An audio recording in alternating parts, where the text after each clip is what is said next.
Another blood-red sunset and yet another moon face, and still another 100 miles to my next resting place.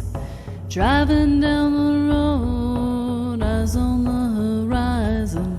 Within my car, I'm all alone, but feeling good and feeling strong, knowing that this path I'm on brings me to myself.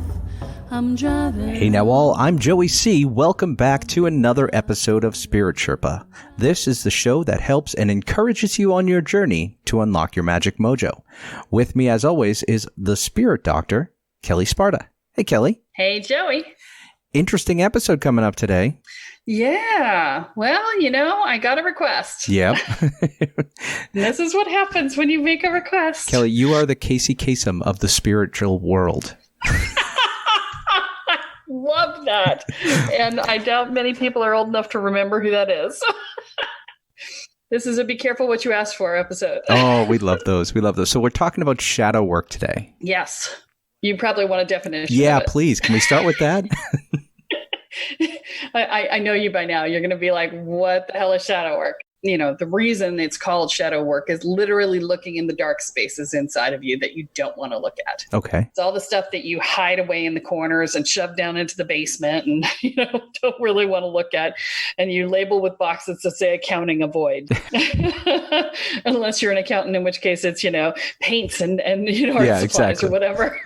Whatever it is, it doesn't work for you. And it's literally the act of looking at the stuff that you don't want to look at. Okay. A lot of people talk about it from a lot of different angles. Mm-hmm. When you see it listed out in the spiritual community, it's often a function of, we're going to, do this shadow work in our, ritual space sort of thing. Okay. Yep. And you often see it listed in retreats and things.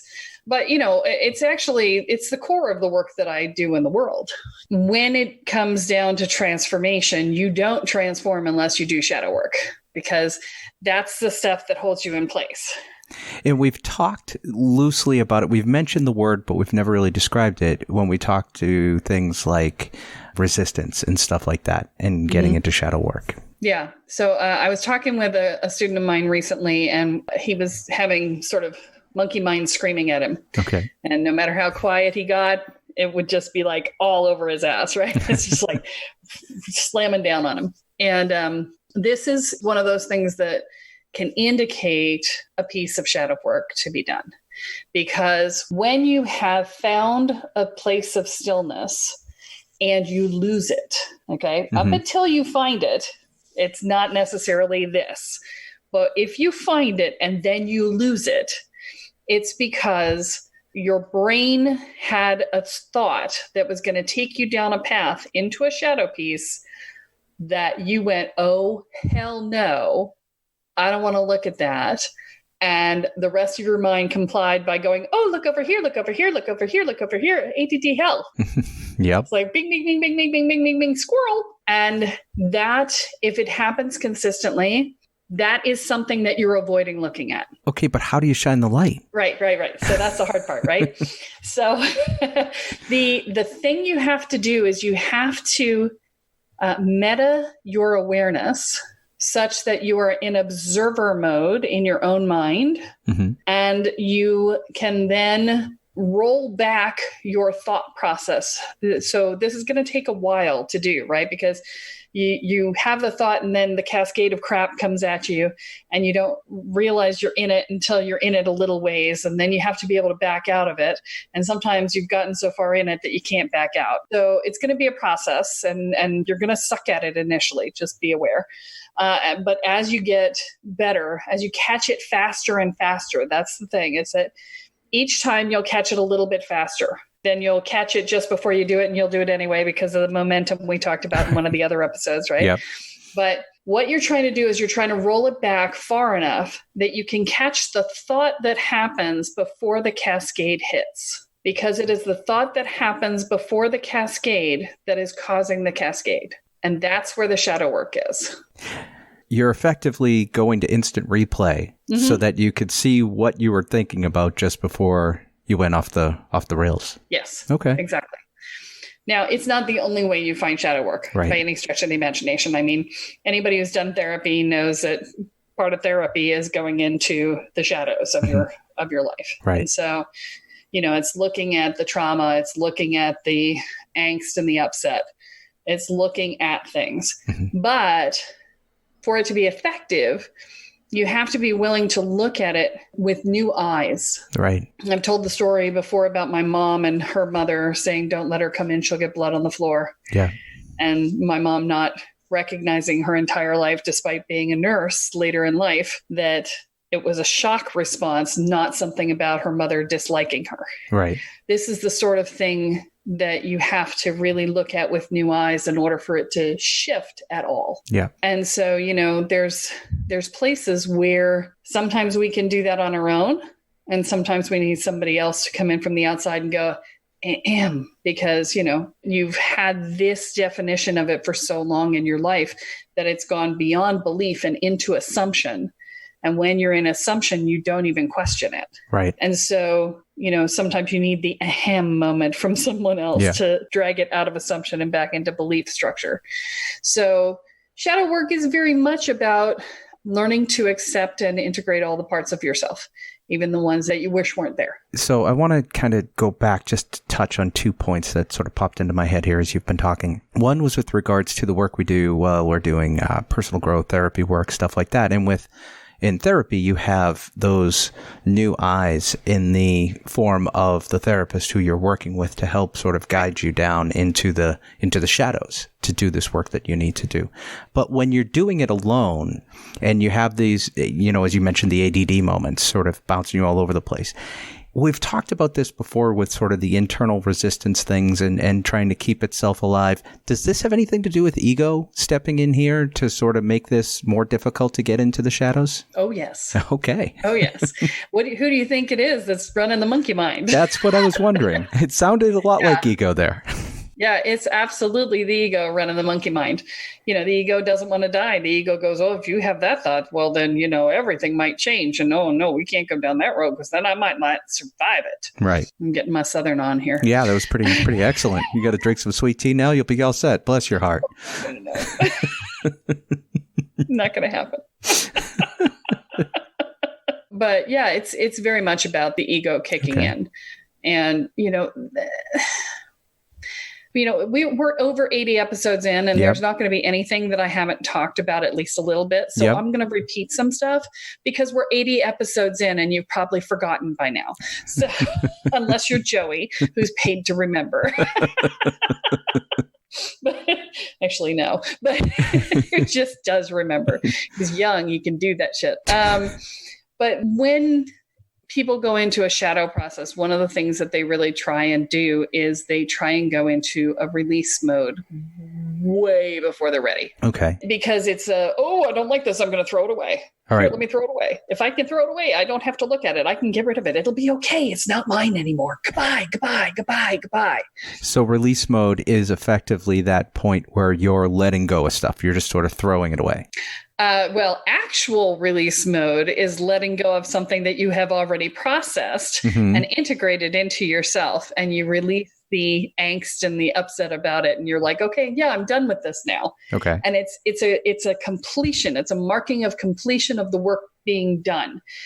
But most people go up to the releasing fire and try to throw away the shit they haven't dealt with yet, or that they've only dealt with a little corner of. Yep. And they're like, okay, I dealt with it. It's okay. I'm just going to throw it away now. If it still makes you uncomfortable, it is not time to throw it away. Hashtag bad penny. It's coming back. Yeah. And it's so funny. Energetically, you watch people walk up the releasing fire and throw something in. They turn around, walk away, and wham, it hits them in the back and it comes out of the fire. And I'm just like, well, that was a waste of time. Yeah. If it still makes you uncomfortable, if it's still something you don't want to deal with, if you're letting it go because you're trying to get rid of it, it is not time to be at the releasing fire. Okay. Releasing fires are for things that you're like, thank you for the work we've done together. I so appreciate you. I feel complete, and I let you go. Right. And no, you cannot force that moment. I can hear you out there going, well, if I walk up and do it that way, it'll be okay. No, it won't. I hear you. You can't fake it. This is the part where people either grow or they don't. Shadow work is that place. We talked about spiritual bypass, right? Yep. We talked about the white light and bunnies, right? It's like everything's happy and nothing is sad and everything's good, except that it's not. And it comes and bites you in the ass. Right. And so that's the shadow work. It's the stuff that comes and bites you in the ass.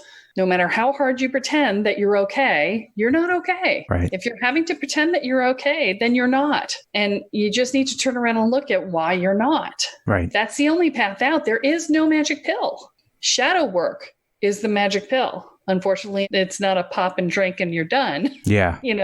It's a process. It's a little bit of castor oil. Yeah. You put it down and stuff comes up. Shoot it down and stuff throws up. That's Yes. exactly it. That's a shamanic process right there. It's like, it's coming out of both ends. That's shamanic. There you go. And after that scatological reference, here we go on to the next piece. Let's talk about dissociation, shall we? Yeah, how does that fit in? Bethany, it's all your fault for recommending this episode. Okay. So when Bethany asked this question about shadow work, and she wasn't specific, so if I didn't answer your specific question, Bethany, I'm sorry. If you have something more specific, put it in the after party group on Facebook, and we'll answer it there. The question also came with, can you talk about dissociation as a function of spirituality and spiritual practice? And that actually is relevant to the shadow work conversation. Okay. And that's because dissociation, it's a psychological term. Roughly, it means to remove yourself from your experience of the world, to separate yourself from your experience. And, it's very much associated with the observer mode that we talk about. Yeah. Although observer mode is sort of halfway to complete dissociation, because a complete dissociative episode can have you be completely unaware of what's going on, what you're doing. So observer mode is pulling yourself out of the experience and stepping into the space where you get to watch it happen. Dissociation is stepping out of the experience entirely and abdicating responsibility for your body. Okay. And we had talked about observer mode as being a helpful tool Yes. to allowing you to get a better perspective on what's going on. Whereas this is, I think that was a great way. Abdicating responsibility is not necessarily a very productive way to view what's going on. No. But it does happen sometimes when people go into some of their shadow work. Right. It will occasionally happen where they'll just be like gone. And people will say, oh, they're tranced. And it's like, sometimes. Sometimes they're just disassociated. Sometimes they're dissociated. And it's a matter of pulling someone back into themselves to bring them back into the experience. But, when someone is so triggered that they dissociate, the last thing you really want to do is put them back into whatever the experience was that caused them to dissociate in the first place. So you want to take them out of the environment that triggered them, right, and bring them into a safe space where they can come back into themselves and then, have a conversation about that. Right. And you may want to bring a mental health professional into the process at that point. Yeah. Because if you're dissociating at that level, the trauma is so high that therapy really is called for. You're right. That's not something that the average person is going to probably run into. Certainly not as a practitioner if you're facilitating for other people.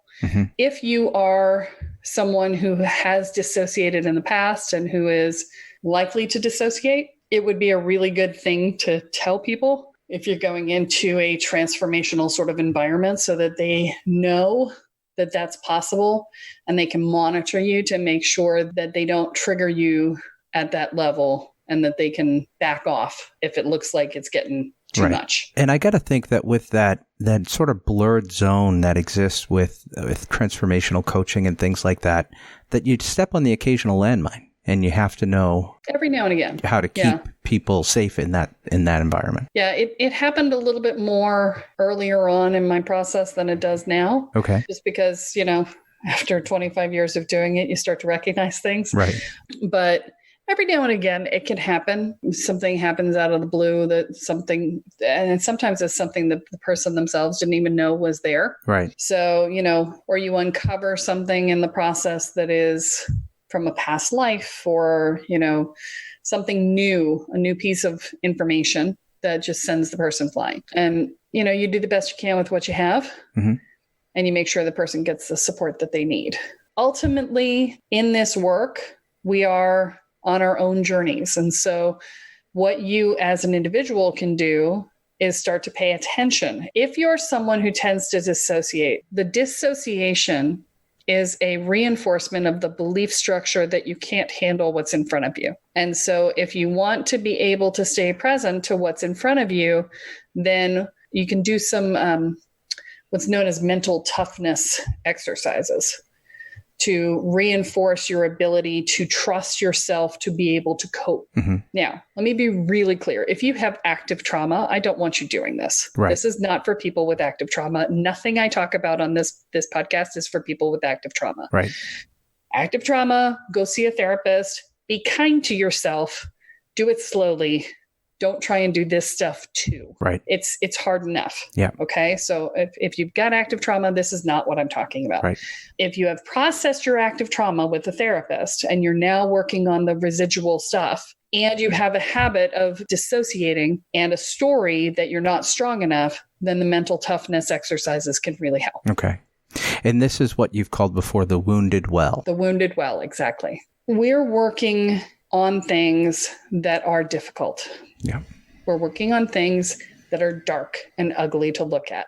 Oftentimes, because a lot of what I'm dealing with people is emotional abuse, because it does not leave physical scars, and because it's not obvious to everyone and often goes unwitnessed, it's very difficult to admit that it is as damaging as it has been. Okay. It's not uncommon for people to go, well, my childhood was pretty good, but to still have all the markers of having been through a challenged childhood.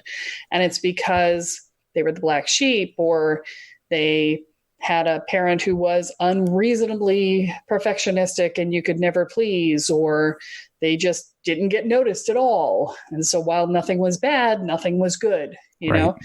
When you don't get noticed, when you don't get paid attention to, when you don't matter, or you feel like you don't matter, or you're never doing anything right, no matter how hard you try, your environment is unsafe. And therefore you will have these markers.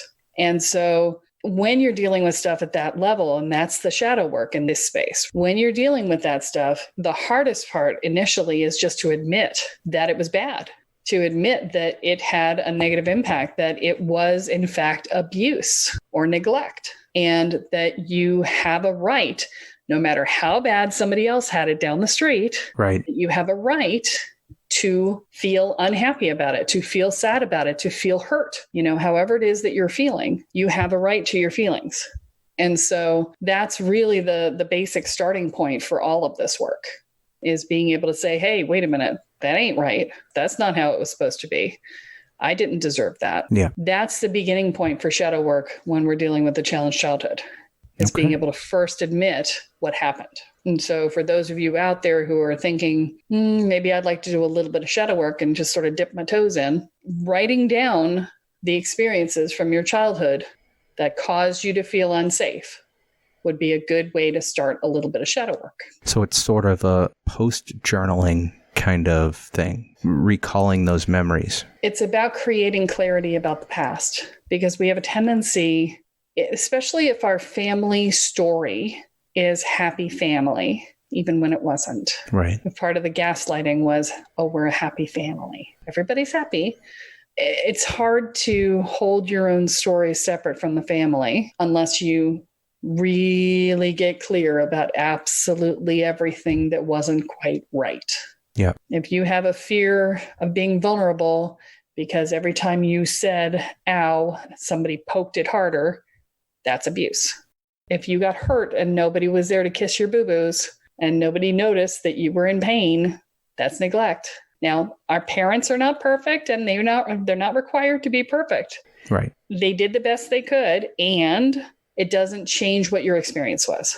So I'm not saying go be angry at your parents. Right. I'm saying be honest about what your feelings were.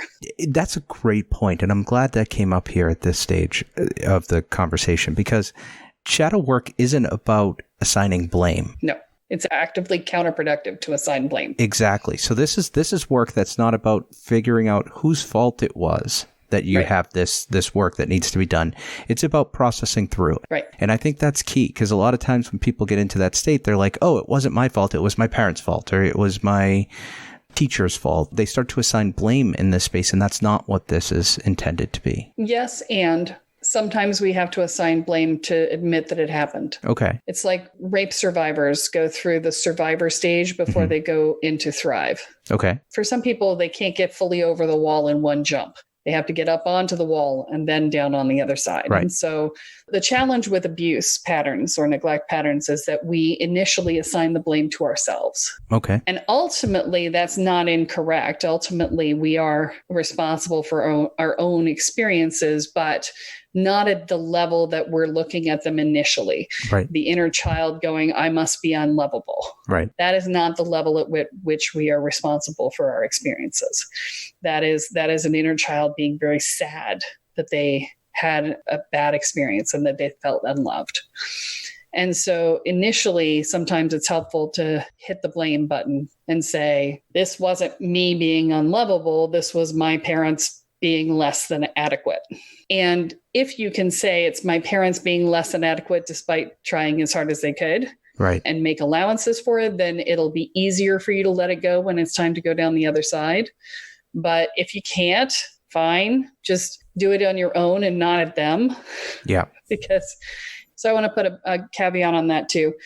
If you have handed your power over to your parents repeatedly by blaming, because that's what happens when you blame, Yep. and by asking for approval, then sometimes it's necessary to, have a good talking to with them and say, this is what wasn't okay for me, or whatever it is that you need to do in order to take your power back. Sometimes it's sufficient to journal it and tell them in the journal without having to tell them in person. And if they've passed, you can write it down and write them a letter. Ultimately, what we need to do is bring it inside of ourselves and say, I didn't get what I need, not you didn't give me what I need. And so that is the final step. And whatever path you have to take to get there is your path, and it's fine. Yeah. Try and do the least amount of damage along the way is the only caveat there. Well, and there's a lot of caveats in shadow work because there's a lot of personal. Yeah. We're giving a very simplistic perspective. And I think it's important for people to know that not everybody's experience is going to follow a script, especially in doing the shadow work. It's going to be very personalized to their past traumas, their past experiences, and how they're built and constructed at this stage of their lives to process them and what they need to do. All right. This was a great ask to get deep into this by Bethany. Thank you, Bethany, for this. This has been really cool. Bethany. Very cool. It's all Bethany's fault still. It's still her fault. The good and the bad. But as Kelly said, if we didn't answer your specific questions, or to everyone else, if you have any questions that this has raised for you, the Facebook group is a great place to ask those questions. The Spirit Sherpa Podcast After Party Facebook group, you can go there and join and be part of the community. And if you're already there and have some questions, feel free to throw them into the group, ask, and Kelly will answer them.